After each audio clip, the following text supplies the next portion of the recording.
పాపం చేసి మహిమను పొందలేకపోతున్నాం. అటువంటి మాకునైనా నీ మహిమను అనుగ్రహించడానికి నీ కుమారుడిని యేసుక్రీస్తు లోకానికి పంపించారు. ఆయన లేఖనముల ప్రకారం మా పాపాల కొరకు మరణించి సమాధిలోంచి 3వ దినాన్ని లేపబడి 40 దినాలు సజీవునిగా కనపరుచుకుని పరలోకానికి వెళ్ళారు. తిరిగి రానైనా ప్రభువైన యేసుక్రీస్తు ద్వారా మాకు ఇచ్చిన ఈ సమయానికి వందనాలు. నీ కుమారుడైన యేసుక్రీస్తు ద్వారా తండ్రి ఆరాధించడం కొరకే ఆయా స్థలాల నుంచి నీ ప్రజలైన వారిని, మీరు విమోచించిన వారిని, నీ సొత్తైన వారిని సమకూర్చారు. ఈ సమయాన్ని నీకు మహిమకరంగా చేయండి. నీ సన్నిధి మాతో ఉంచమని, నిలబడుతున్న నీ దాసుని కూడా బలపరిచి నీ మహిమ కొరకు జ్ఞాపం చేసుకోమని మా ప్రభు రక్షకుడు మీ ప్రియకుమారుడైన యేసుక్రీస్తు వారి శ్రేష్టమైన ఘనమైన నామములో ప్రార్థించి వేడుకుంటున్నాం తండ్రి. ఆమేన్.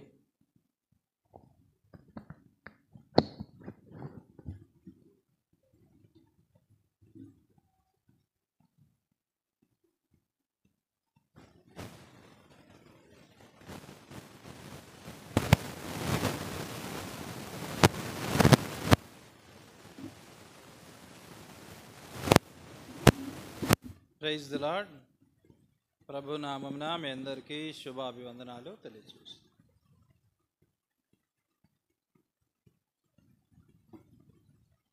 నా పేరు బ్రదర్ ఫిలేమోన్ అండి. నెల్లూరులో మేము సేవ చేస్తాం. మాది నేటివ్ ప్లేస్ ఇక్కడే, తనాలి పక్కన చిన్నపరిమి గ్రామం మాది. సేవ చేస్తున్నాను 5 సంవత్సరాలు. ఇమాన్యుయల్ గారు పరిచర్య నిమిత్తం ఈ వారం ఇక్కడ పంపిస్తూ వచ్చారు. పరిశుద్ధ గ్రంథం నుంచి ఒక వాక్యాన్ని చదువుకుందాం రండి. కీర్తన 149.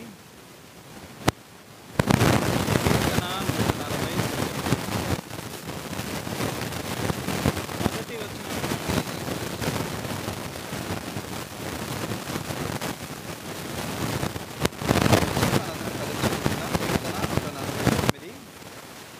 యెహోవాను స్తుతించుడి, యెహోవాను స్తుతించుడి, యెహోవాకు క్రొత్త కీర్తన పాడుడి, భక్తులు కూడుకుని సమాజంలో ఆయనకు స్తోత్ర గీతము పాడుడి.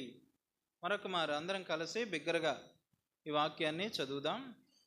149వ కీర్తన మొదటి వచనం.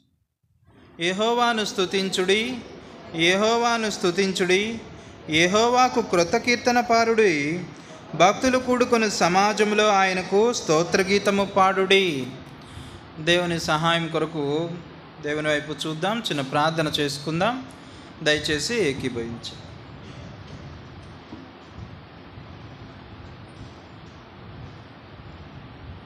మహాపరిశుద్ధుడు, కృపా కనికరములు కలిగిన గొప్ప దేవ, మీకు వందనాలు చెల్లిస్తున్నాం తండ్రి. రాజులకు రాజు, ప్రభువులకు ప్రభు అయిన తండ్రి, మీకు వందనాలు. పరిశుద్ధుడు పరిశుద్ధుడు పరిశుద్ధుడని మానక గాన ప్రతిగానముల చేత దూతల చేత నిత్యము స్తుతించబడుచున్న గొప్ప దేవుడవు. పరిశుద్ధతను బట్టి మహనీయుడవు తండ్రి, స్తుతికీర్తనలను బట్టి పూజ్యుడవు దేవ. అట్టి గొప్ప దేవుడవు తండ్రి, మీకు వందనాలు చెల్లిస్తున్నాం. ఈ పునరుద్ధాన దినాన మిమ్మలను ఆరాధించి స్తుతించి సేవించే భాగ్యాన్ని, పూజించే భాగ్యాన్ని మీరు మాకు అనుగ్రహించారు. మీకు వందనాలు చెల్లించి మహిమపరుస్తున్నాం. ఎక్కడ 2-3 నా నామమున ఏకీభవింతురో వారి మధ్యన నేనుందును అని సెలవిచ్చారు.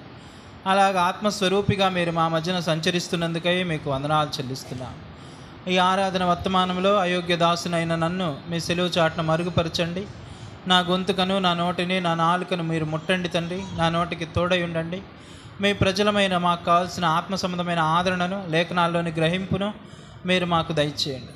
ఆత్మతో సత్యముతో మిమ్మల్ని ఆరాధించి ఘనపరచినట్లుగా తండ్రి మమ్మల్ని నడిపించండి. మీరే మహిమ పొందుకోమని, నన్ను మీ సిలువ మాటన దాచిపెట్టమని మీ చేతులకు అప్పగించుకుంటూ ప్రతి విధమైన శత్రుకార్యం, అపవాది కార్యము లయపరచమని వేడుకుంటూ యేసుక్రీస్తు ప్రభు వారి ధన్యనామమున ప్రార్థించి వేడుకొనుచున్నాం తండ్రి. ఆమెన్.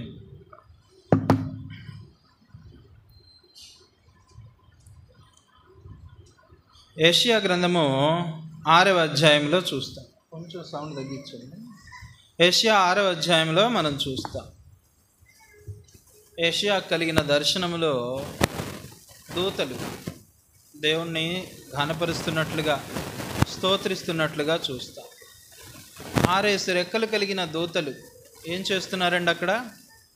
2 రెక్కలతో తమ ముఖాన్ని కప్పుకున్నారు, 2 రెక్కలతో తమ కాళ్ళను కప్పుకున్నారు, 2 రెక్కలు అల్లాడిస్తూ ఆయన్ని ఘనపరుస్తున్నారు. ఏమని ఘనపరుస్తున్నారు? పరిశుద్ధుడు, పరిశుద్ధుడు, పరిశుద్ధుడు. దేవుని పరిశుద్ధత ఆ దూతలకు విస్మయాన్ని కలగజేస్తూ వచ్చింది. దేవుని పరిశుద్ధతను చూసి అటువంటి పరిశుద్ధత ఇంకెక్కడా కనిపించడం లేదు. ఆ మహాపరిశుద్ధతను బట్టి, వారికి కలిగిన విస్మయాన్ని బట్టి పరిశుద్ధుడు, పరిశుద్ధుడు, పరిశుద్ధుడని దేవుణ్ణి ఘనపరుస్తూ ఉన్నారు. అయితే దేవుడు ఆ ఆరాధన చేత, ఆ స్తుతి చేత దేవుడు సరిపెట్టుకోలేదు. కానీ ఆయన కుమారుని రక్తంలో కడిగబడి విమోచించబడిన ప్రజలమైన మనం కూడా ఆయనను ఆరాధించే వారంగా ఉండాలని ఆయన అపేక్షిస్తున్న వారిగా ఉంది. యోహాను సువార్త 4వ అధ్యాయంలో ఒక మాట చదువుకుందాం రండి. యోహాను సువార్త 4వ అధ్యాయము 23 చదవండి దయచేసి ఒక్కరు.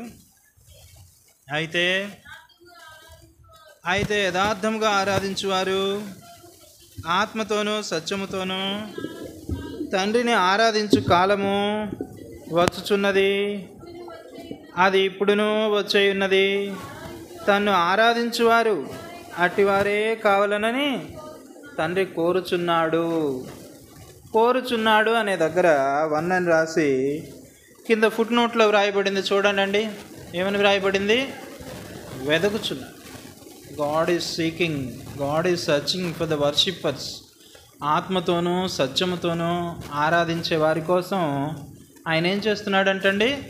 వెతుకుచున్నాడు. మనం హృదయపూర్వకంగా ఆత్మతో సత్యముతో ఆయన ఆరాధించి ఘనపరిచినప్పుడు ఆయన మన ఎడల సంతోషించే దేవునిగా ఉన్నాడు.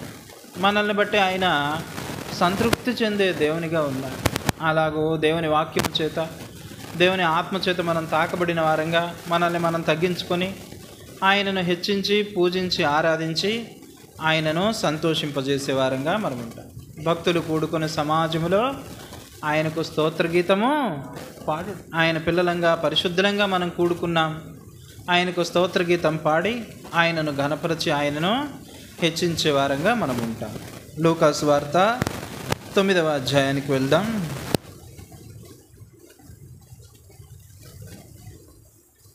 లూకా సువార్త 9వ అధ్యాయము 28 నుంచి 36 వరకు. ఒక్క నిమిషం ఉండండి, ఒక్క నిమిషం. 28 నుంచి 36 వరకు వచనం మార్చి వచనం చదువుకుందాం. 28 నేను చదువుతాను. ఈ మాటలు చెప్పినది మొదలుకొని రమారమి 8 దినములైన తరువాత ఆయన పేతురును, యోహానును, యాకోబును వెంటబెట్టుకొని ప్రార్థన చేయుటకు ఒక కొండ ఎక్కెను.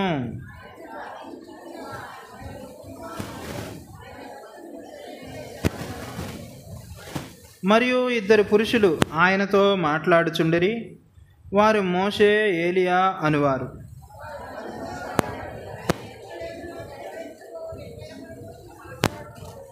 ముప్పై 32 పేతురును అతనితో కూడా ఉన్నవారును నిద్రమత్తుగా ఉండిరి. వారు మేలుకొనినప్పుడు ఆయన మహిమను, ఆయనతో కూడా నిలిచి ఉన్న 2 పురుషులను చూచిరి.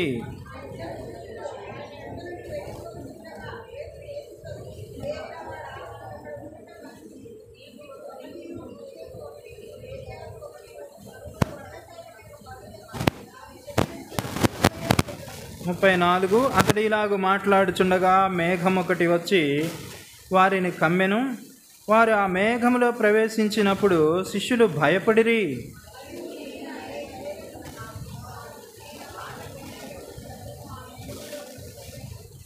ఆ శబ్దము వచ్చిన తరువాత యేసు మాత్రమే అగపడెను. తాము చూచిన వాటిలో ఒకటియు ఆ దినముల్లో ఎవరికిని తెలియజేయక వారు ఊరకుండిరి. చాలండి, చాలు. యేసుక్రీస్తు ప్రభువారు ఎత్తైన ఒక కొండ మీదకి పేతురు, యోహాను, యాకోబు ఈ ముగ్గురిని కూడా వెంటబెట్టుకొని వెళ్ళారు. వెంటబెట్టుకొని వెళ్ళిన తర్వాత ఆయన ప్రార్థించుచుండగా అక్కడ ఏమని వ్రాయబడిందంటే ఆయన ముఖరూపము మారెను అని వ్రాయబడి. అక్కడున్న కొండల్లో ఎత్తైన కొండ హెర్మోను పర్వతం అంటారు. హెర్మోను పర్వతం. అందుకే యేసుక్రీస్తు ప్రభువారు ఈ పర్వతం పైన రూపాంతరం చెందారు కాబట్టి మహిమాస్వరూప దర్శనాన్ని పేతురు, యోహాను, యాకోబులకు అనుగ్రహిస్తూ వచ్చారు కాబట్టి ఈ కొండను ఏమన్నారంటే రూపాంతర కొండ అని కూడా అన్నారు. ద హిల్ ఆఫ్ ట్రాన్స్ఫిగరేషన్, రూపాంతర కొండ అని కూడా పిలుస్తూ వచ్చారు. ఆ కొండ హెర్మోను పర్వతము అనే బైబిల్ స్కాలర్స్ యొక్క అభిప్రాయంగా ఉన్నది. ఎందుకంటే అక్కడ ఎత్తైన కొండ అని చెప్పబడింది కదా. ఆ ఎత్తైన కొండ ఏదంటే హెర్మోను పర్వతం. అక్కడ ఏం జరుగుతూ వచ్చింది? యేసుక్రీస్తు ప్రభువారు ప్రార్థించుచుండగా ఆయన ముఖరూపము మారెను. ఆయన వస్త్రములు దగదగా మెరిసిపోతూ వస్తున్నాయి. ఆయన ముఖం కూడా మెరిసిపోతూ వస్తుంది. వాళ్ళు ఆ మహిమాస్వరూప దర్శనాన్ని వాళ్ళు చూస్తూ వచ్చారు. చూసిన వాళ్ళు చచ్చిన వారి వలె పడిపోతూ వచ్చారు. ఆ మహిమాస్వరూప దర్శనాన్ని చూసిన వాళ్ళు చచ్చిన వారి వలె వారు పడిపోతూ వచ్చారు. యోహాను భక్తుడు కూడా పద్మాసు ద్వీపంలో దేవుని దర్శనం చూసిన తర్వాత ఆయన కూడా చచ్చిన వారి వలె పడిపోయినట్లుగా చూస్తారు. అట్లాగే అక్కడ మరో ఇద్దరిని చూస్తూ వచ్చారు. ఎవరిని చూశారు? మోషే, ఏలియాని కూడా చూస్తూ వచ్చారు. ఇది రూపాంతర కొండపైన ఆ హెర్మోను పర్వతం పైన జరిగిన ఇన్సిడెన్స్. ఈ ఇన్సిడెన్స్ నుంచి కొన్ని మాటలు, ఆత్మీయమైన మాటలు మనం ధ్యానించుకొని మనం ప్రభువారిని ఆత్మతో సత్యముతో ఆరాధించే వారంగా మనం ఉంటాం. యేసుక్రీస్తు ప్రభువారితో పాటు ఆ మహిమాస్వరూప దర్శనంలో మరొక ఇద్దరిని శిష్యులు చూస్తూ వచ్చారు. ఎవరిని చూస్తూ వచ్చారు? మోషే, ఏలియాని చూస్తూ వచ్చారు. మోషే, ఏలియాలు కూడా మహిమలో అగుపడి ఏం చేస్తున్నట్లుగా చూశారు? వాళ్ళు యేసుక్రీస్తు ప్రభువారితో మాట్లాడుతున్నారు. They are discussing about something. దేని గురించి మాట్లాడుతున్నారో కూడా అక్కడ వ్రాయబడుతూ వచ్చింది. దేని గురించి మాట్లాడుతున్నారండి? దేని గురించి మాట్లాడుతున్నారు మోషే, ఏలియాలు? యెరూషలేములో నెరవేర్చబడబోవు నిర్గమమును గురించి మాట్లాడుతున్నారు. మోషే, ఏలియాలు ప్రభువుతో దేని గురించి మాట్లాడుతున్నారండి? యెరూషలేములో నెరవేర్చబడబోవు నిర్గమమును గురించి మాట్లాడుతున్నారు. నిర్గమము అనే మాటకు అర్థం ఏంటంటే బయటికి వెళ్ళుట. నిర్గమము అనే మాటకు అర్థం ఏంటండి? బయటికి వెడలుట, బయటికి వెళ్ళుట అనే అర్థాన్ని ఇచ్చేదిగా ఉంది. ఏదైనా సెమినార్ హాల్కి వెళ్తే మనం అక్కడ బయటికి వెళ్ళే దారి దగ్గర రాసి ఉంటుంది, ఎగ్జిట్ అని రాసి ఉంటుంది. EXIT, ఎగ్జిట్ అని రాసి ఉంటుంది. ఎగ్జిట్ అంటే బయటికి పోవు దారి. అట్లాగే పరిశుద్ధ గ్రంథంలో 2వ పుస్తకం చూస్తాం మనం. ఎక్సోడస్ అనే పుస్తకాన్ని చూస్తాం, నిర్గమకాండము అనే పుస్తకాన్ని చూస్తాం. మోషే రాస్తూ వచ్చాడు ఆ పుస్తకాన్ని. ఎందుకు ఆ పుస్తకానికి నిర్గమకాండము అని పేరు పెట్టారంటే 430 సంవత్సరాల బానిసత్వం నుంచి ఇశ్రాయేలీలు విమోచించబడి బయటకు వచ్చారు. ఆ బానిసత్వపు కొలిమి నుంచి, ఆ దాసత్వపు కొలిమి నుంచి వాళ్ళు బయటకు వచ్చారు. వాళ్ళు విమోచించబడుతూ వచ్చారు. అందుకే ఆ పుస్తకానికి మోషే ఏమని పేరు పెట్టాడు? నిర్గమకాండము అని పేరు పెడుతూ వచ్చాడు. ఎన్ని సంవత్సరాలు ఉన్నారు? దాదాపు 430 సంవత్సరాలు. ఈ 430 సంవత్సరాల బానిసత్వం నుంచి ఇశ్రాయేలీలు బయటకు వచ్చినట్లుగా చూసాము. ఇశ్రాయేలీలు తమ శక్తి చేత కానీ, తమ బలం చేత కానీ, తమ తెలివితేటల చేత కానీ, తమ సామర్థ్యం చేత కానీ ఆ దాసత్వపు కొలిమిని జయించారా? లేదు, జయించలా. వాళ్ళ శక్తి సరిపోదు ఐగుప్తీయులను ఎదిరించడానికి, వాళ్ళ బలము సరిపోదు. అయితే దేవునికి ప్రార్థన చేస్తూ వచ్చారు, నిరీక్షించారు. అబ్రహాము, ఇస్సాకు, యాకోబులకు దేవుడు చేసిన వాగ్దానాలను జ్ఞాపకం చేసుకుంటూ, యోసేపు చెప్పిన మాటలను జ్ఞాపకం చేసుకుంటూ, యోసేపు ఎముకల్ని చూస్తూ నిరీక్షణ కలిగి ఉండి, ఒక దినాన దేవుడు వస్తాడు, మన వర్రను విని నిశ్చయముగా మనల్ని కరుణించి ఆయన మనల్ని ఇక్కడి నుంచి బయటకు తీసుకొని వెళ్తాడు అనే నిరీక్షణ కలిగి ఉండి వాళ్ళు ప్రార్థిస్తూ వచ్చారు. వాళ్ళ ప్రార్థన దేవుడు వింటూ వచ్చాడు, వారి మొర్ర విన్నాడు. వారిని కరుణించి మోషే, అహరోనులను ఏర్పరచుకొని ఇశ్రాయేలీల్ని బయటకు తీసుకొచ్చారు. ఉత్తినే బయటకు రాగలిగారా వాళ్ళు? ఎన్ని అద్భుత కార్యాలు చేయాల్సి వచ్చింది. ఐగుప్తీయులకు రకరకాల తీర్పులు తీర్చాల్సిన పరిస్థితి. ఐగుప్తీయులకు రకరకాల తీర్పులు తీర్చి దేవుడు తన బాహుబలాన్ని చూపించి, కేవలం దేవుడు తన బాహుబలం ద్వారా మాత్రమే, తన శక్తి ద్వారా మాత్రమే ఇశ్రాయేలీలకు విమోచన అనేది అనుగ్రహిస్తూ వచ్చాడు. దేవుని ద్వారా మాత్రమే, దేవుని బాహుబలం ద్వారా మాత్రమే ఇశ్రాయేలీల నిర్గమము అనేది జరిగింది. ఇశ్రాయేలీలు విమోచించబడుట అనేది జరుగుతూ వచ్చింది. అది ఇశ్రాయేలీల వల్ల సాధ్యమైందా? కాలేదు. ఇశ్రాయేలీల శక్తి వలన కానీ సామర్థ్యం వలన కానీ అది సాధ్యమైంది కాదు. రండి చూద్దాం ఒక మాట. ఆదికాండము 15వ అధ్యాయము. ఆదికాండము 15వ అధ్యాయము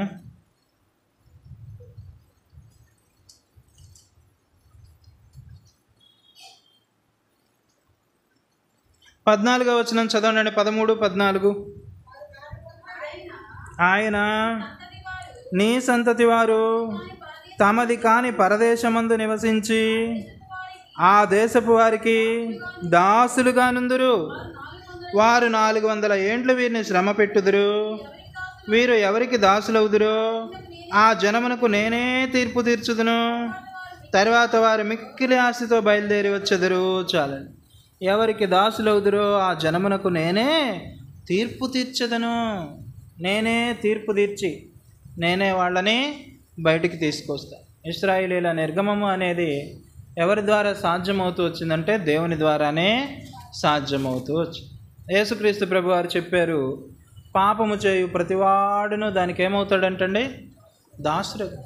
పాపము చేయు ప్రతివాడును దానికి దాసుడగును. రోమీయులకు రాసిన పత్రిక రండి. రోమా పుస్తకం, రోమీయులకు రాసిన పత్రిక 7వ అధ్యాయం చూడండి. 24వ వచనం చదవండి.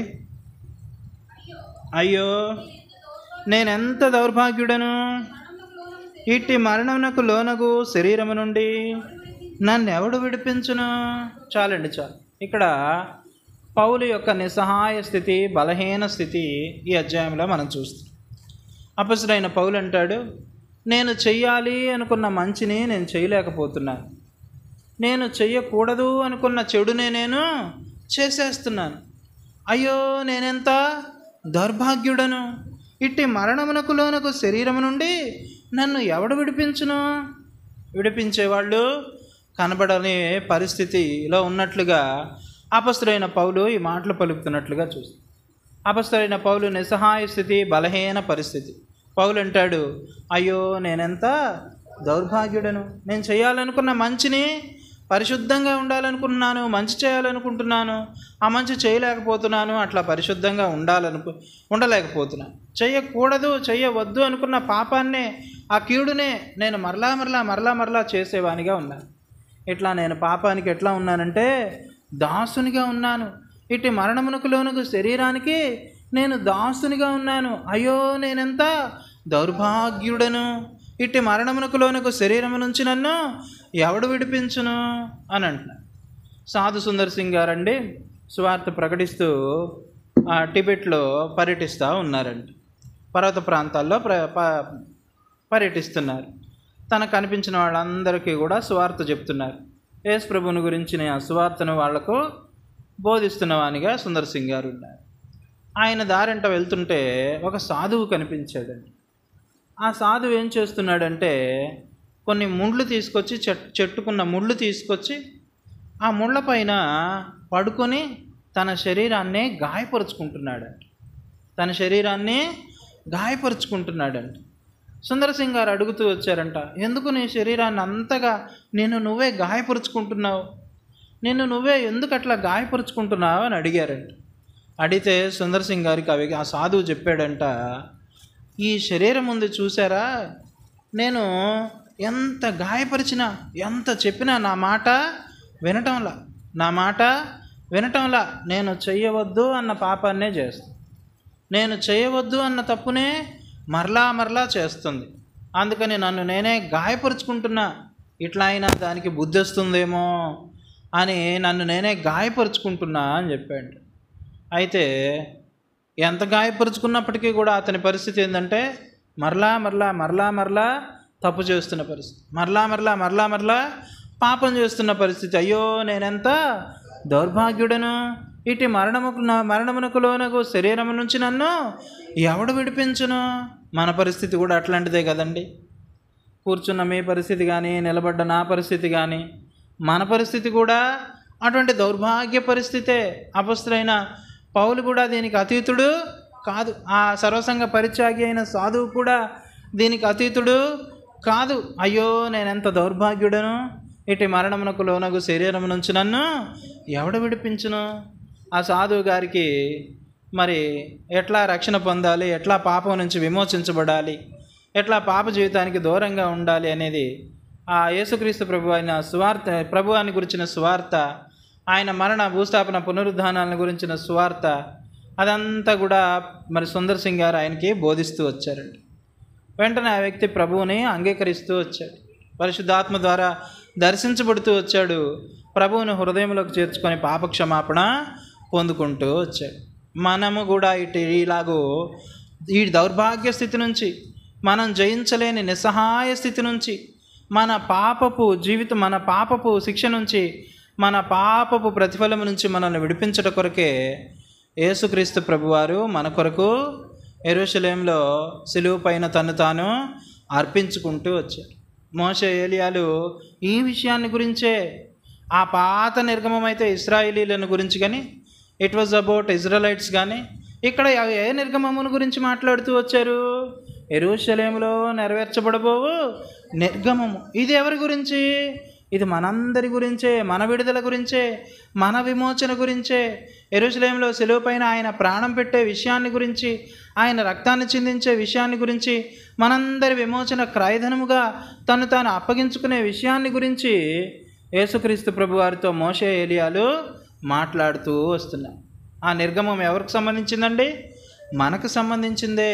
మన దౌర్భాగ్య స్థితి నుంచి మనకు విడుదల కలగజేయుట కొరకు, మన పాపపు స్థితి నుంచి మనల్ని విడిపించుటను గురించి అక్కడ మోషే ఏలియాలు యేసుక్రీస్తు ప్రభువారితో మాట్లాడుతూ ఉన్నాయి. ఇందాక యెషయాని గురించి జ్ఞాపకం చేసుకున్నాం మనం. యెషయాకి కూడా దేవుని దర్శనం కలిగింది. యెషయాకి దేవుని దర్శనం కలుగుతూ వచ్చింది. దేవుని దర్శనం, మహిమాస్వరూప దర్శనాన్ని చూసిన తర్వాత యెషయా అప్పుడు వెంటనే దేవుని పరిశుద్ధతను చూసిన తర్వాత తనకేం జ్ఞాపకం వచ్చిందంటే, అయ్యో నేను పాపిని అనే విషయం జ్ఞాపకం వచ్చింది. ఏం జ్ఞాపకం వచ్చిందండి? వెంటనే ఏమంటున్నాడు? అయ్యో నేను అపవిత్రుడను, అపవిత్రమైన పెదవులు గల వారి మధ్య నివసించువాడను అని వాపోతున్నాడు. మనం పాపులము అన్న విషయం ఎప్పుడు మనకి అవగతమవుతుందంటే, దేవుని వాక్యం దగ్గరికి వచ్చినప్పుడు, దేవుని పరిశుద్ధ వెలుగులోనికి మనం వచ్చినప్పుడు. అంతవరకు కూడా మనం ఎవరమంటే ఎవరికి వాళ్ళే నీతిమంతులు, ఎవరికి వాళ్ళే మంచివాళ్ళు, ఎవరికి వాళ్ళే పుణ్యాత్ములు, ఎవరికి వాళ్ళే మంచివాళ్ళు. గురువింద గింజ తన కింద ఉన్న నలుపు వెరుగదు అన్నట్టుగా మన పాపాల గురించి, మన తప్పుల గురించి మనం ఎప్పుడు కూడా ఆలోచించం. మనం పాపులమా కాదా అన్న విషయం మనకు ఎప్పుడు అవగతమవుతుంది? దేవుని వెలుగులోకి మనం వచ్చినప్పుడు, దేవుని వాక్యం దగ్గరకు మనం వచ్చినప్పుడు మనకు అవగతమవుతుంది. అట్లాగే దేవుని మహిమాస్వరూప దర్శనాన్ని యెషయా చూసిన తర్వాత, దేవుని పరిశుద్ధతను చూసిన తర్వాత అప్పుడు ఆయన గుర్తొచ్చింది. అయ్యో నేనెంత అపవిత్రుడను, అపవిత్రమైన పెదవులు గలవారి మధ్య నివసించువాడను అనేది తనకు అర్థమవుతూ వచ్చింది. ఆర్ఆర్కే మూర్తి గారు ఆయన తిరుపతి దేవస్థానంలో పూజారిగా ఉన్నప్పుడు ఒక దినానంటండి ఇట్లాగే యోహాను సువార్త పుస్తకం దొరికిందండి. మరి సువార్త చేసిన వాళ్ళ పంచుతూ ఉంటారు కదా పుస్తకాలు, సువార్త పుస్తకాలు. అట్లాంటి పుస్తకం ఒకటి దొరికిందండి. ఆ పుస్తకాన్ని ఆయన తీసుకున్నాడు.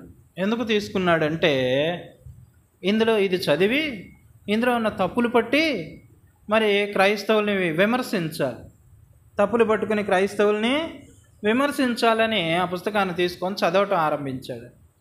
అయితే దేవుడు, పరిశుద్ధాత్మ దేవుడు ఆయన దర్శిస్తూ వచ్చాడు. దేవుని వాక్యాన్ని ధ్యానిస్తున్న ఆయనకి ఏమి అర్థమైందంటే, తాను ఒక పాపి అనేది అర్థమైంది. తాను ఒక పాపి అనే విషయం అర్థమైంది. దేవుని వాక్యపు వెలుగులోకి వస్తే, దేవుని దగ్గరకు వస్తే మనం ఎవరమో ఆ వాక్యం అనే అర్థం మనకు చూపిస్తుంది మన స్థితి ఏంటో, మన నిజస్థితి ఏంటో.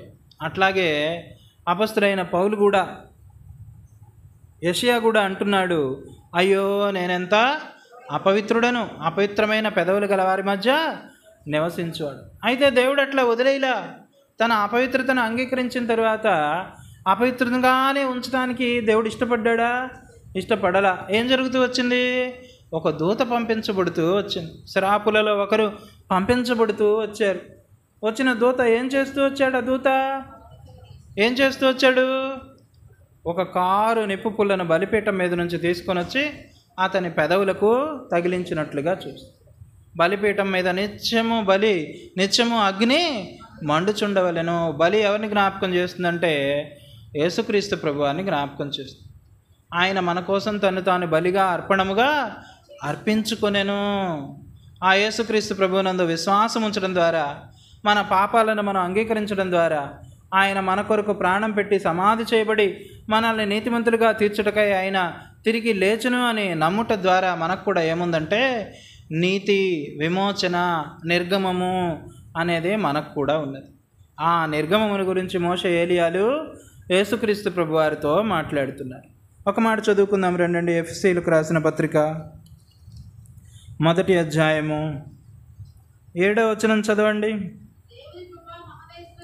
దేవుని కృపా మహదైశ్వర్యమును బట్టి ఆ ప్రియుని యందు ఆయన రక్తం వలన మనకు విమోచనము అనగా మన అపరాధములకు క్షమాపణ మనకు కలిగి ఉన్నది. చాలండి. దేవుని కృపా మహదైశ్వర్యమును బట్టి ఆ ప్రియుని యందు ఆయన రక్తం వలన మనకు విమోచనము అనగా మన అపరాధములకు క్షమాపణ కలిగి. ఎందుకై? ఆయనను మనం ఆరాధించే వారంగా ఉంటాం. మనల్ని ప్రేమించి మన కొరకు ప్రాణం పెట్టి మనకు విడుదల, పాపపు దాసత్వం నుంచి, ఆ నిస్సహాయ స్థితి నుంచి, ఆ బయటికి రాలేని దౌర్భాగ్య స్థితి నుంచి మనకు విడుదల కలిగించి మనల్ని విమోచించిన దాన్ని బట్టి భక్తులు కూడుకొని సమాజంలో ఆయనకు స్తోత్రగీతము పాడుడి అని చెప్పబడిన రీతిగా ఆత్మతో సత్యముతో హృదయపూర్వకంగా ఆయన్ను మనం ఆరాధించి ఘనపరిచే వారంగా మనం ఉంటాం. అట్లాగే చూద్దాం రండి. Will go back to Luke chapter 9. లూకాసు వార్త 9వ అధ్యాయము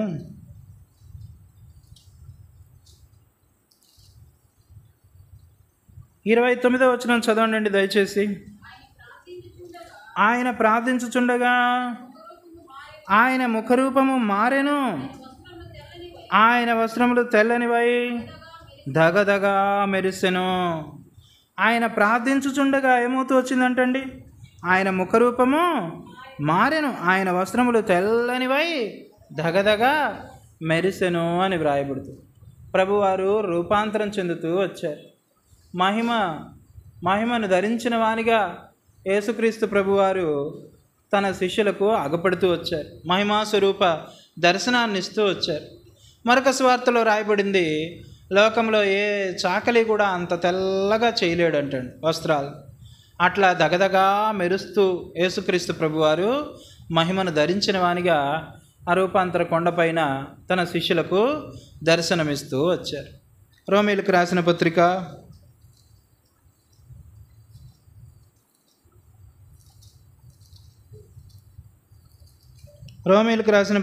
12వ అధ్యాయము 2వ వచనం చదవండి.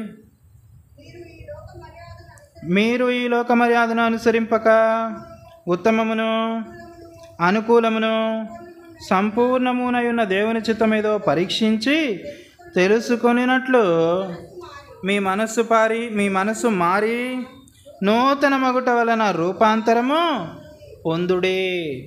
మనస్సు మారి నూతనమైన స్థితిని ఏమని చెప్తున్నాడు అపొస్తలుడైన పౌలు? అక్కడ ఏమంటున్నాడు? రూపాంతరము పొందుడే అని అంటున్నాడు. మారు మనసు పొందుకోవటాన్ని ఏమంటున్నాడండి? రూపాంతరము చెందుట అని అంటున్నాడు. పాపులమైన మనము పరిశుద్ధులంగా చేయబడుతుంది. యేసుక్రీస్తు ప్రభువును హృదయంలోకి చేర్చుకుంట ద్వారా, ఆయన్ని మన జీవితంలోకి, మన హృదయంలోకి ఆహ్వానించట ద్వారా పాపులమైన మనం ఎట్లా రూపాంతరం చెందుతున్నామండి? పరిశుద్ధులంగా రూపాంతరం చెందుతున్నాం. అనీతిమంతులమైన మనం ఏమవుతున్నామంటే నీతిమంతులం అవుతున్నాం. విశ్వాస సంబంధమైన నీతిని, దేవుని నీతిని మనం ధరిస్తున్నాం. నీతి రక్షణ వస్త్రాలను దేవుడు మనకు ధరింపజేస్తున్నాడు. ఒక రక్షించబడిన విశ్వాసి, రక్షించబడిన వాడు, పరిశుద్ధుడు దేవుని దృష్టికి ఎలా కనిపిస్తాడు అంటే రండి చూద్దాం. కొలస్సీయులకు రాసిన పత్రిక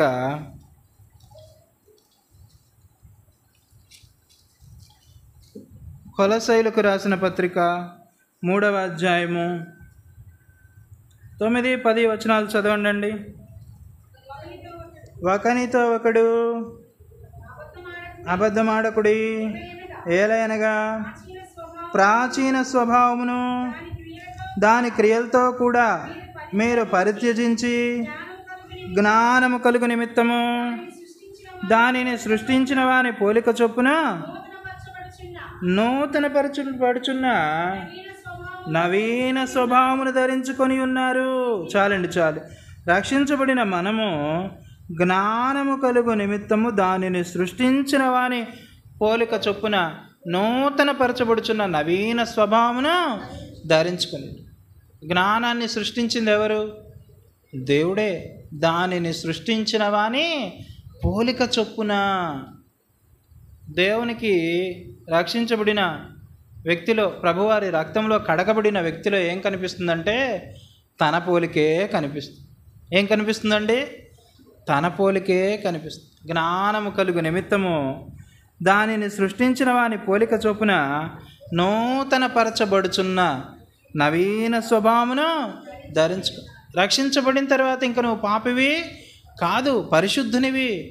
దేవుని వాక్యం నీ గురించి ఏమని సాక్ష్యం ఇస్తుందంటే నువ్వు పరిశుద్ధుడవు, పరిశుద్ధ జనాంగంలో ఉన్న ఒకడవు, పరిశుద్ధుల స్వాస్థ్యానికి, తేజోవాసులైన పరిశుద్ధుల స్వాస్థ్యంలో పాలివాడవు, రాజులైన యాజక సమూహంలో పాలిభాగస్థుడవు. పరిశుద్ధ జనాంగం, కనికరించబడిన ప్రజల మనలో దేవునికి ఏం కనిపిస్తుందంటే తన పోలికే కనిపిస్తుంది. దేవుడు తాను, అందుకే నేను పరిశుద్ధునైన ప్రకారము మీరును పరిశుద్ధులై ఉండుడి. తన పోలికనే మనకు అనుగ్రహిస్తున్నాడు. మనలో తనను తాను దేవుడు చూసుకుంటున్న వానిగా ఉన్నాడు. అందుకే మనం ఎవరము అంటే పరిశుద్ధులము. మనసు మారి రూపాంతరం చెందిన మనం ఎవరము అంటే పాపులం కాదిక, పరిశుద్ధులం. అపవాది ఏమంటుందంటే దేవుని దగ్గరికి వెళ్ళి ఈ వ్యక్తి పాపి పాపి పాపి అని మన మీద నిందలు వేస్తూ ఉంటుంది, మన మీద చాడీలు చెప్తూ ఉంటుంది, కంప్లైంట్లు చేస్తూ ఉంటుంది. యేసుక్రీస్తు ప్రభు వచ్చి అంటాడు, ప్రభువా, నేను ఇతని నిమిత్తం ప్రాణం పెట్టాను, ఇతని నిమిత్తం బలిగా నేను అర్పించుకున్నాను, నన్ను అతని హృదయంలో చేర్చుకున్నాడు, అతని పాపమంతా కూడా కడగబడింది, పవిత్రపరచబడ్డాడు. అతను ఇప్పుడు ఎవరు అంటే పరిశుద్ధుడు అంటాడు.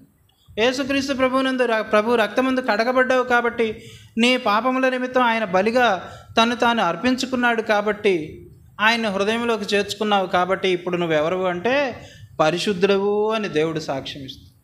దేవుడు ఏమంటాడండి? పరిశుద్ధుడవు అని అంటాడు. ఎట్లా పరిశుద్ధుడవు? ప్రభువారి రక్తంలో కడగబడుట ద్వారా, ఆయన పోలిక ధరించుకోవడం ద్వారా మనం ఎవరము అంటే పరిశుద్ధులు. ఒక వ్యక్తికి తన భార్య అంటే చాలా ఇష్టం అండి, కానీ తన భార్యను పరిశుద్ధురాలు అని చెప్పడానికి అతను ఇష్టపడతాడా? ఇష్టపడడు. ఎందుకంటే తన బలహీనతలు, తన లోపాలు, తన తప్పులు, తన పాపాలు తెలుసు కాబట్టి అది మంచి అమ్మాయి అని చెప్పగలుగుతాడు, కానీ మంచి స్త్రీ అని చెప్పగలుగుతాడు, కానీ ఎంత ప్రేమ కలిగిన భర్త అయినా పరిశుద్ధురాలు అని చెప్పగలుగుతాడా? చెప్పలేడు. ఒక భార్య కూడా అంతే, తన భర్త గురించి పరిశుద్ధుడు అని చెప్పగలిగిద్దా? చెప్పలేదు. ఎందుకంటే అతని బలహీనతలు, అతని తప్పులు, పాపాలు అన్నీ తెలుసు కాబట్టి.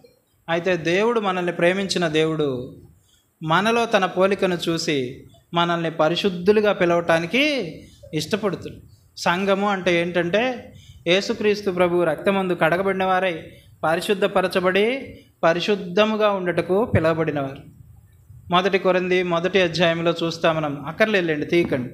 సంఘము అంటే ఏంటంటే యేసుక్రీస్తు ప్రభు రక్తమందు కడగబడి పరిశుద్ధపరచబడి పరిశుద్ధముగా ఉండుటకు పిలవబడినవారు. అటు పాపులమైన మనము పరిశుద్ధులంగా ఏమయ్యామంటే రూపాంతరం చెందుతూ వచ్చి. క్యాటర్ పిల్లర్ ఉంటుంది, గొంగళి పురుగు, అది బొచ్చు పురుగులాగా ఉంటుంది, చూడటానికి అసహ్యకరంగా ఉంటుంది. కొన్నాళ్ళ తర్వాత అదేమైపోతుంది? సీతాకోక చిలుక అయిపోతుంది. ఆ గొంగళి పురుగును చూడటానికి ఏమైనా ఇష్టపడతామా మనము? ముట్టుకోవడానికి కానీ చూడటానికి కానీ ఇష్టపడం. సీతాకోక చిలుకను చూడటానికి ఇష్టపడతాం, ముట్టుకోవటానికి కూడా దాన్ని ఇష్టపడతాం. అట్లా రూపాంతరం చెందినట్లుగా యేసుక్రీస్తు ప్రభు రక్తమందు కడగబడి మనం కూడా రూపాంతరం చెందిన వారముగా కాగా, ఎవడైనను క్రీస్తునందున్న ఎడల వాడు నూతన సృష్టి అని చెప్పబడిన రీతిగా దేవుడు మనకు రూపాంతర స్థితిని అనుగ్రహించి మనల్ని నూతన సృష్టిగా పరిశుద్ధులుగా ఉండే భాగ్యాన్ని దేవుడు మనకు అనుగ్రహిస్తూ వచ్చాడు. ఇటు భాగ్యాన్ని బట్టి కూడా ఆయనను స్తుతించి ఆయనను ఘనపరిచి ఆయనను హెచ్చించే వారంగా మనం ఉంటాం. అట్లాగే రండి చూద్దాం, లూకాసు వార్త 9వ అధ్యాయము. లూకాసు వార్త 9వ అధ్యాయము 35వ వచనం చదవండి.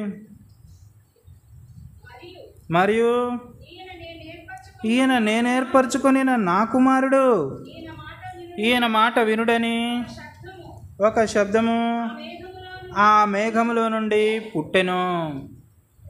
పేతురు అన్నాడు ప్రభువారి దగ్గరికి వచ్చి, ప్రభువా, మీరు ఇక్కడే ఉండడం మంచిది, 3 పర్ణశాలలు కట్టిస్తాం, మోషేకొకటి, ఏలియాకొకటి, మీరు ఇక్కడే ఉండండి అని చెప్తూ వచ్చి, వెంటనే మహాదివ్య మహిమ నుంచి ఒక స్వరం, దేవుని స్వరాన్ని పేతురు వింటూ వచ్చాడు. ఆ స్వరం ఏమని పలుకుతుందంటే, ఈయన నేను ఏర్పరచుకొనినా నా కుమారు. నేను ఏర్పరచుకొనినా అనే దగ్గర 1 అని రాసి కింద వ్రాయబడింది చూడండి. అనేక ప్రాచీన ప్రతులలో నా ప్రియ కుమారుడు. యేసుక్రీస్తు ప్రభు వారు ఎవరంటండి? దేవుని యొక్క ప్రియకుమారుడు, దేవుని యొక్క ప్రియకుమారుడు. ఇదే మాటలు మరలా పేతురు కూడా సంఘానికి 2వ పత్రిక రాస్తూ జ్ఞాపకం చేస్తున్నాడు. రండి చూద్దాం, పేతురు రాసిన 2వ పత్రిక, పేతురు రాసిన 2వ పత్రిక 1వ అధ్యాయము 17వ వచనం చదవండి. ఆయన మహత్యమును మేము కన్నులార చూచిన వారమై తెలిపితిమి. ఈయన నా ప్రియకుమారుడు, ఈయన యందు నేను ఆనందించుచున్నాను అను శబ్దము మహాదివ్య మహిమ నుండి ఆయన యొద్దకు వచ్చినప్పుడు తండ్రి అయిన దేవుని వలన ఘనతయు మహిమయు ఆయన పొందగా, దేవుడు అలాగూ సాక్ష్యమిచ్చి యేసుక్రీస్తు ప్రభువాన్ని ఘనపరుస్తూ వచ్చాడు. తండ్రి అయిన దేవుని వలన ఘనత మహిమ ప్రభువారు పొందుతూ వచ్చారు. ప్రభువారి గురించి ఏమని చెప్తున్నారంటే, ఆ దేవుని స్వరం మహాదివ్య మహిమ నుంచి ఏమని వినిపిస్తున్నదంటే, ఆ స్వరము ఈయన నా ప్రియకుమారుడు. ఆయన ఎవరంటండి? ఈయన నా ప్రియకుమారుడు. యేసుక్రీస్తు ప్రభువారిని దేవుడు ఎంతగానో ప్రేమిస్తూ వచ్చాడు. తాను ప్రేమించిన తన కుమారుని యొక్క రాజ్య నివాసులనుగా మనలను చేసెను అని వ్రాయబడుతూ వచ్చాడు. బాప్తిస్మం తీసుకున్న సమయంలో కూడా ఒక స్వరం, ఈయన నా ప్రియకుమారుడు, ఈయన యందు నేను ఆనందించుచున్నాను అన్న స్వరాన్ని మనం చూస్తాం. యేసుక్రీస్తు ప్రభువారి యందు దేవుడు ఎంతగానో ఆనందించాడు, సంతోషించాడు, ఆయన ఎంతగానో ప్రేమించాడు. యేసుక్రీస్తు ప్రభువారు ఎవరు అంటే దేవునికి ప్రియమైన కుమారుడు. మనకి ఇష్టమైనది ఏదైనా ఉన్నదనుకోండి, దాన్ని ఎవరికైనా ఇవ్వటానికి ఇష్టపడతామా? మనము ఇష్టపడం. ఎందుకంటే ఇది నాకు ఇష్టం, ఇది నా దగ్గరే ఉంచుకోవాలి, నేను దాన్ని తీసుకెళ్ళి భద్రంగా దాచిపెట్టుకుంటాం. ఎవరికంట పడకుండా దాన్ని ఏం చేస్తామండి? భద్రంగా ఏం చేస్తాం? దాచిపెట్టుకుంటాం. అయితే దేవుడు తన ప్రియకుమారుణ్ణి మన కొరకు ఇచ్చివేస్తూ వచ్చాడు. ఆయన ఏమిచ్చాడు మన కొరకు అంటే, తన ప్రియకుమారుణ్ణే మన కొరకు ఇచ్చాడు. తాను ప్రేమించిన తన కుమారుణ్ణి, తాను ఎంతగానో ఆ కుమారుణ్ణి చూస్తే సంతోషిస్తాడు, ఆనందిస్తాడు. ఆ కుమారుని ద్వారా ఎంతో ఆనందం, సంతోషం ఆ తండ్రికి. ఆ తండ్రి తన ప్రియకుమారుణ్ణి మన కొరకు ఇచ్చివేస్తూ వచ్చాడు. ఒక ఆర్మీ ఆఫీసర్ ఉన్నారంటే, జర్మనీ దేశంలో, జపాన్ దేశంలో అనుకుంటా, ఒక ఆర్మీ ఆఫీసర్ ఉన్నారు. ఆయన తను ఉద్యోగం చేస్తూ తను సంపాదించిన దాంట్లో కొంత దాచుకుంటా వచ్చాడు. ఆయనకు ఒక కోరిక ఉండేది. ఏంటంటే అది ఒక చాలా పెద్ద స్థలం కొనుక్కొని దాని మధ్యలో ఒక ఇల్లు కట్టుకొని ఆ ఇంటి చుట్టూతా కూడా పెద్ద తోట ఏర్పరచుకొని రిటైర్ అయిన తర్వాత ఆ ఇంట్లో నివసించాలి, ప్రశాంతంగా నెమ్మదిగా, ఎటువంటి గందరగోళాలు లేకుండా, టెన్షన్స్ లేకుండా ప్రశాంతమైన వాతావరణంలో జీవించాలి నేను, నా కుటుంబం అని చెప్పి అటువంటి ఆలోచన, ఆశ కలిగిన వ్యక్తిగా ఉన్నారు. అట్లాగే తను దాచుకున్నదంతా కూడా పోగు చేసుకొని ఒక పెద్ద స్థలం కొని ఒక మధ్యలో ఇల్లు కట్టుకున్నారు. మధ్యలో ఇల్లు కట్టుకొని చుట్టూతా తోట నాటించుకున్నాడు. అంటే చుట్టూతా తోట నాటించుకున్నాడు. ఇంకా కొన్ని సంవత్సరాల్లో అతను రిటైర్ కాబోతున్నాడు. ఇంక రిటైర్ అయిన తర్వాత ఆయన ఆలోచన ఏంటంటే వచ్చి ఆ ఇంట్లో నివసించాలి. ఇంకా అక్కడికి వచ్చి ప్రశాంతంగా ఎటువంటి టెన్షన్స్ లేకుండా అక్కడ నివసించాలనేది ఆయన కోరిక, ఆయన ఆశ. ఆయన చాలా దేశభక్తి కలిగిన వాడు, వెరీ డెడికేటెడ్ పర్సన్ ఆయన. అయితే యుద్ధం వచ్చింది, ఆ దేశంలో యుద్ధం వచ్చిందండి. శత్రు సైనికులు ఏం చేశారంటే వచ్చి ఆ ఇంట్లో చొరబడ్డారంట. ఆ వ్యక్తి ఏ ఇంటినైతే కట్టుకున్నాడో, చక్కగా తోట ఏర్పరచుకున్నాడో, ఆ ఇంట్లోకి చొరబడి ఆ ఇంట్లో దాక్కున్నారంట. ఆ ఇంట్లో శత్రు సైనికులు దాక్కున్నారు. అయితే ఇప్పుడు పై అధికారులు అన్నారంట, ఆ ఇల్లు ఎవరిదో కనుక్కొని ఆ ఇంటిని పేల్చివేయండి అన్నారంట. ఆ ఇల్లు ఎవరిదో కనుక్కొని ఆ ఇంటిని పేల్చివేయండి అన్నారు. ఎవరిదో కనుక్కుంటే అది ఎవరిదో కాదు, మన ఆఫీసర్దే అని చెప్పారు. అయితే మరి అతను అనుమతి అడగాలని అతని అనుమతి కొరకు అడిగితే ఏమన్నాడంటే, వెంటనే పేల్చేయండి, వెంటనే ఆ ఇంటిని పేల్చేయండి అని చెప్పాడు. ఎంతో ఆశపడి, ఎంతో ధనం పోగు చేసుకొని, ఎంతో అపేక్షతో కట్టుకున్న ఆ ఇంటిని దేశ రక్షణ కోసం ఏం చేశాడండి, పేల్చేయండి అని చెప్పాడు. ఇక్కడ మనకేం కనిపిస్తుంది? త్యాగం, సాక్రిఫైస్ అనేది కనిపిస్తుంది. దేవుడు కూడా యేసుక్రీస్తు ప్రభువాన్ని ఎంతో ప్రేమించాడు, ప్రియకుమారుడు అన్నాడు, సాక్ష్యం ఇచ్చాడు, ఎంతగానో ప్రేమించాడు. ఆ ప్రియకుమారుడిని మన కోసం దేవుడు ఏం చేశాడండి, ఇచ్చివేస్తూ వచ్చాడు తన కుమారుణ్ణి. తన సొంత కుమారుణ్ణి మన కొరకు ఇవ్వటానికి వెనుక తీయని దేవుడు అని వ్రాయబడుతూ వచ్చు. రండి చూద్దాం, రోమీయులకు రాసిన పత్రిక 8వ అధ్యాయము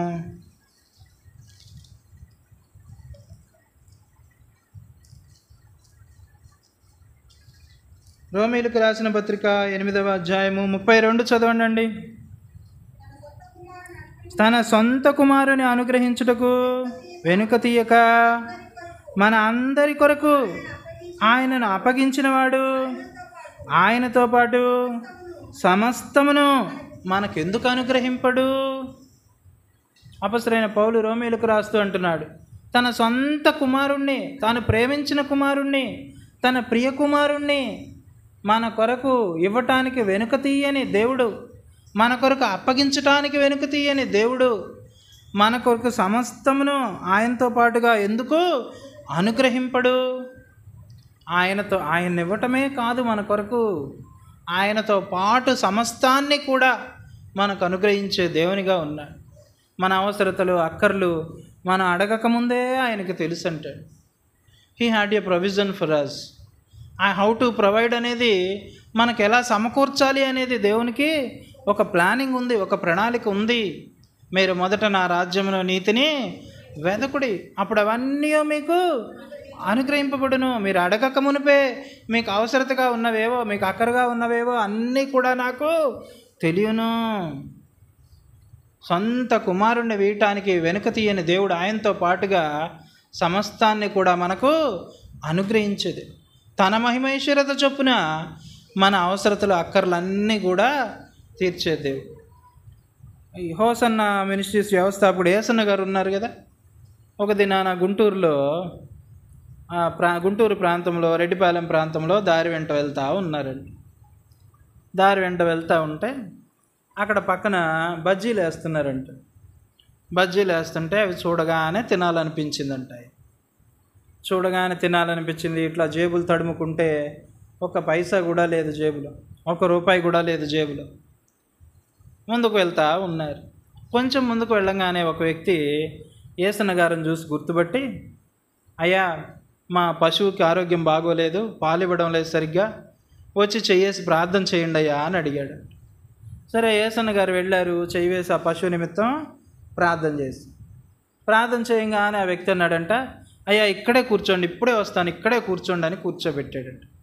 వెళ్ళి కూర్చోబెట్టి అక్కడ ఎక్కడైతే ఏసన్న గారు ఆ బజ్జీలు చూశారో ఆ బజ్జీల బండి దగ్గరికి వెళ్ళి బజ్జీలు కొనుక్కొచ్చి ఈయనకు పెట్టాడు. ఆ బజ్జీలు కొనుక్కొచ్చి ఈయనకు పెట్టాడంట. అప్పుడు ఏసన్న గారు ఎంతో సంతోషించారట. దేవుడు మన అవసరతల అక్కర్లు అన్నీ కూడా ఎరిగినవాడు. మన అవసరతల అక్కర్లు ఎరిగినవాడు. ఎట్లా సమకూర్చాలో, ఎట్లా పంపించాలో, ఎట్లా అవసరతలు తీర్చాలో దేవునికి సమస్తం కూడా తెలుసు. ఏలియాను ఎట్లా పోషించాడండి? కాకుల చేత పోషించాడు. తర్వాత సారెపోతు విధవరాలి చేత దేవుడు పోషిస్తూ వచ్చాడు. అట్లా మనం అడగక మునిపే మనందరి అవసరతల అక్కర్లు ఎరిగి ఉన్న దేవుడు ఆయనతో పాటు సమస్తాన్ని కూడా మనకు అనుగ్రహించేది. తన సొంత కుమారుణ్ణి, తన ప్రియ కుమారుణ్ణి మనకు అనుగ్రహించిన దేవుడు ఆయనతో పాటు సమస్తమును మనకెందుకు అనుగ్రహింపడు అని అంటున్నాడు అపొస్తలుడైన పౌలు. తన అడుగు వారందరి ఎడల కృపచూపుటకు ఆయన ఐశ్వర్యవంతుడు. తన మీద ఆధారపడి తన ఎద్దకు వచ్చేవారిని ఆయన త్రోసివేసే దేవుడు కాదు. నెట్టు నా దగ్గర లేదు వెళ్ళిపో అని తోసివేసే దేవుడు ఆయన కాదు. తన అడుగు వారందరి ఎడల కృపచూపుటకు ఆయన ఎవరై ఉన్నారండి? ఐశ్వర్యం. అట్టి దేవుణ్ణి మనం కలిగి ఉన్నాం. తన ప్రియ కుమారుణ్ణి, సొంత కుమారుణ్ణి, జనిదైక కుమారుణ్ణి మన కోసం ఇవ్వటానికి ఏమాత్రం కూడా వెనుక తీయలా. ఎందుకు వెనుక తీయలేదంటే అంతగా మనల్ని ప్రేమించాడు దేవుడు. ప్రేమించిన దేవుడు ఆయనతో పాటు సమస్తాన్ని కూడా మనకు అనుగ్రహించే దేవుడు.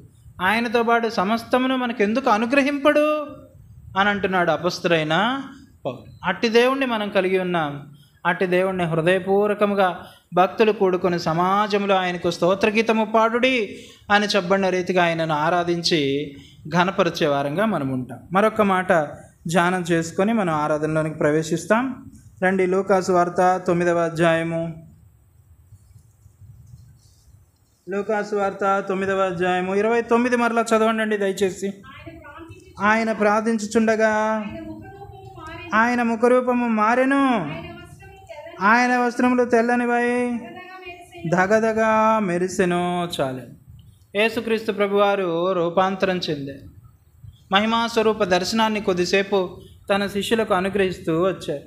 మహిమను ధరించిన వానిగా యేసుక్రీస్తు ప్రభువారు తన శిష్యులకు కనిపిస్తున్నారు.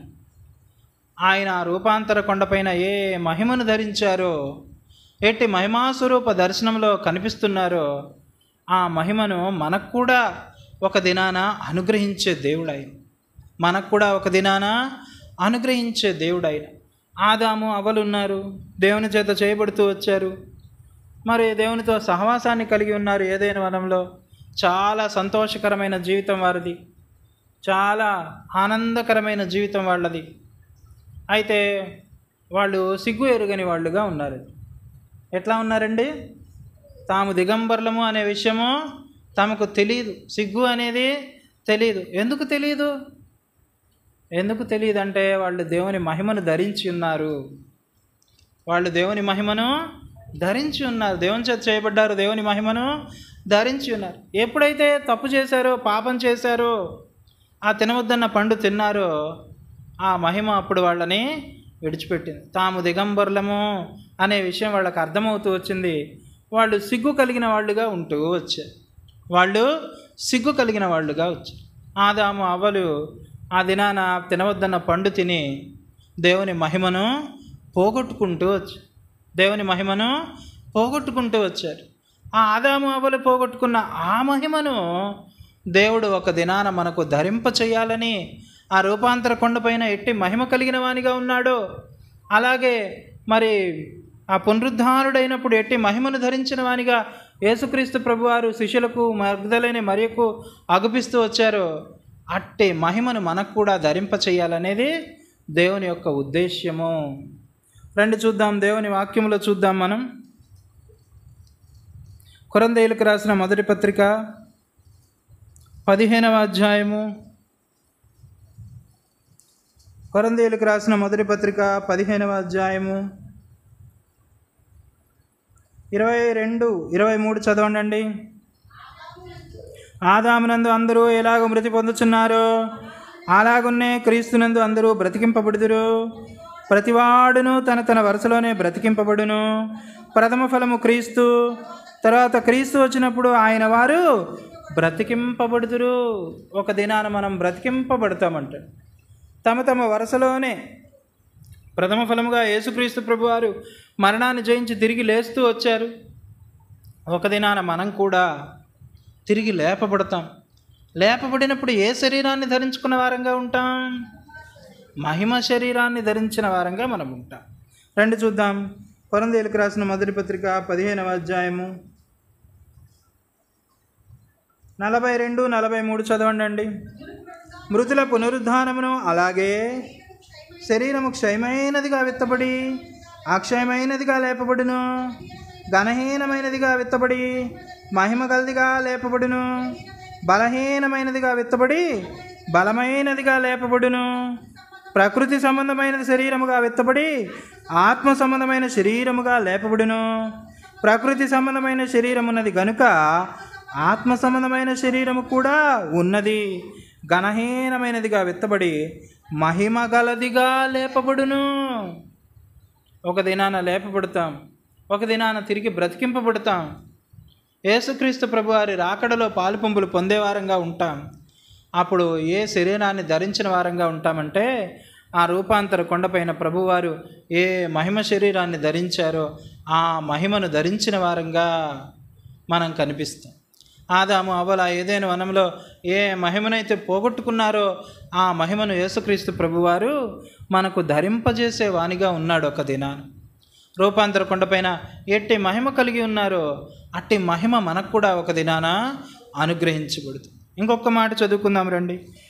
యోహాను రాసిన మొదటి పత్రిక 3వ అధ్యాయము 2వ వచనం చదవండి. ప్రియులారా, ఇప్పుడు మనము దేవుని పిల్లలమై ఉన్నాము, మనమిక ఏమవుదుము? అది ఇంకా ప్రత్యక్షపరచబడలేదు, కానీ ఆయన ప్రత్యక్షమైనప్పుడు ఆయన ఉన్నట్లుగానే ఆయనను చూతుము కనుక ఆయనను పోలియుందుమని ఎరుగుదుము. ఎట్లా ఉంటామంటండి? ఆయనను పోలి ఉంటాం, ఆయన వలె మనం ఉంటాం. ఎంత గొప్ప భాగ్యం మనకి ఇవ్వబడింది క్రీస్తు. మొదటిగా మనం చూస్తూ వచ్చాం, ఆయన ద్వారానే మనకు విమోచన, ఆయన రక్తం వలననే మన అపరాధములకు క్షమాపణ. ఆ నిర్గమము ఇశ్రాయేలీల కొరకు ప్రాణం పెట్టి మనకు ఆ నిర్గమము వంటి విడుదల, మనకు పాపపు స్థితి నుంచి మనకు విడుదల, విమోచనము యేసుక్రీస్తు ప్రభు వారి ద్వారా మనకు అనుగ్రహించు. అందుకై దేవుణ్ణి ఆరాధించే వారంగా ఉంటుంది. రెండవది, మనస్సు మారి నూతన ముగటం వల్ల రూపాంతరం పొందుడి.